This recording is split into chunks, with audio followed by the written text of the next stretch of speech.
تاریخ عرب پڑھے بندہ حیران ہو جاتا ہے. آج بھی آپ اگر جائیں تو دارالتوحید کے ساتھ جو پل ہے اس کے بالکل متصل وہ قبرستان آج بھی موجود ہے، جس کے اندر وہ عورتوں کو بچیوں کو زندہ درگور کیا کرتے تھے. وہاں رونگٹے کھڑے ہو جاتے ہیں. عبرت کا نشان وہ آج بھی موجود ہے. بہن کو قتل کرتا تھا بھائی کہ کل میرا کوئی بہنوئی نہ کہلائے. لیکن آؤ تاریخ کا ایک عجیب واقعہ سناؤ. اللہ کے محبوب علیہ السلام کی حقیقی بہن اور حقیقی بھائی کوئی نہیں تھا، لیکن جب حضرت حلیمہ سعدیہ کے ہاں گئے، ایک ان کی بیٹی تھی جس کا نام تھا حضرت شیمہ، اور وہ حضور کو شام کے وقت قبیلہ بنو سعد کے کھلے میدان میں کھلانے کے لیے لے کر آیا کرتی تھی. ہمارے دیہاتوں میں رواج ہے، شاید شہر میں تو دم توڑ گیا ہوگا، شام کے وقت جب عورتیں کھانا پکانے میں مصروف ہوتی ہیں نا تو بہنیں اپنے ویر اٹھا کے باہر کسی کھلی جگہ پہ لے آتی ہیں کہ امی یکسو ہو کے کام کر لیں. اور ہر بہن کا مزاج یہ ہوتا ہے کہ میرا ویر سے سونا زمانے میں کوئی نہیں. ایک کہتی میرے ویر کا مقابلہ نہیں، دوسری کہتے میرے ویر کا مقابلہ نہیں. ایک کہتی میرے ویر کی آنکھ تو دیکھو سرمگی، دوسری کہتی اس کے رخسار تو دیکھو، تیسری کہتی اس کے کشادہ پیشانی تو دیکھو، کوئی کہتی اس کی اٹھی ہوئی ناک تو دیکھو، کوئی کہتا ہے اس کے رنگ کی چمک تو دیکھو. مناظرے کر رہی ہوتی. اتنے میں حضرت شیمہ اپنے ویر محمد کو اٹھا کے صلی اللہ علیہ وسلم، اور دور سے کہتی نہیں میرا ویر بھی آ گیا. اللہ، ویر سونے ہو تو بہنوں کو ناز ہوتا ہے. کہتی میرا ویر بھی آ گیا. وہ کہتی نہیں شیمہ تیرے ویر کا مقابلہ تو نہیں ہے. پھر حضرت شیمہ حضور کو گود میں لے کے چمٹا لیتی اور کہتی ربنا ابق لنا محمدا حتی اراہ یافعا وامردا. اے اللہ میرے ویر کو نظر نہ لگے.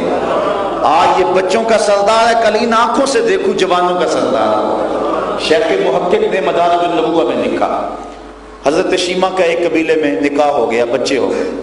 حضور مکے میں آئے، 53 سال گزارے، مدینہ شریف چلے گئے. جس قبیلے میں حضرت شیمہ کی شادی ہوئی تھی اس قبیلے سے غزوہ ہوا، اللہ نے اسلام کو فتح دے دی. اس قبیلے کے کافی لوگ گرفتار ہو گئے.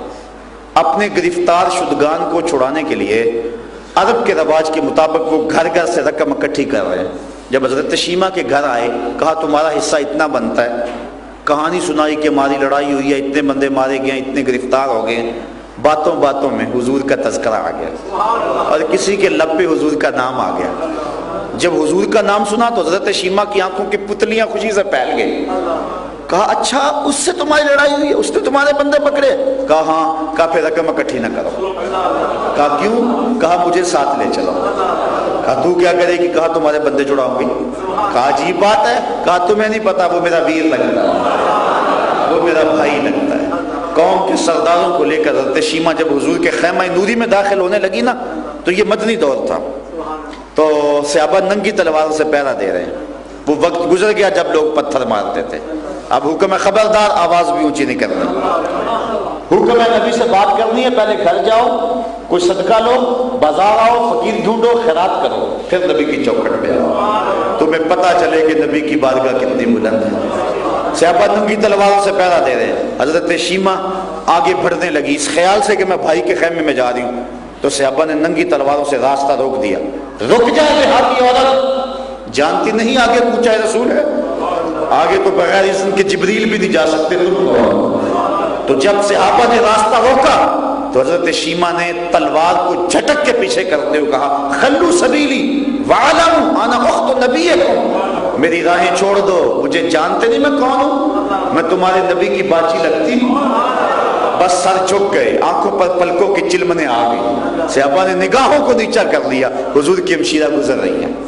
حضور کے خیمہ نوری میں داخل ہوئی. حضور نے دیکھا اور مسکرا کے کہا بہن کدھر آئی ہو؟ کہا حضور آپ کے لوگوں نے ہمارے بندے پکڑے ہیں، چھڑانے آئی. کہا بہن تو نے زحمت کیوں گوارا کی، پیغام ہی بھیج دیتی میں چھوڑ دیتا. پھر حضور نے کچھ گھوڑے چند جوڑے اور بہت سارا ساز و سامان دیا. بھائیوں کے دروازوں پر بہنیں آئیں تو بھائی خالی تو نہیں موڑا کرتے.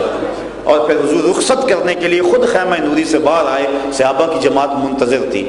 فرمایا صحابہ جب میں قیدیوں کو چھوڑا کرتا ہوں تو میں تم سے مشاورت کیا کرتا ہوں. آج پہلا موقع مشورہ بھی نہیں کیا اور میں نے چھوڑ بھی دیے. کہ حضور جو چاہیں آپ کریں، لیکن ارشاد تو فرمائے مشورہ کیوں نہیں کیا؟ فرمایا اس لیے کہ میرے دروازے پہ میری بہن ہے. اس بہن کو تو بھائی قتل کرتا تھا، اس کو عزت کی مسند پہ کس نے اٹھایا؟ تو شکریہ ادا کرے آمنہ کے لائے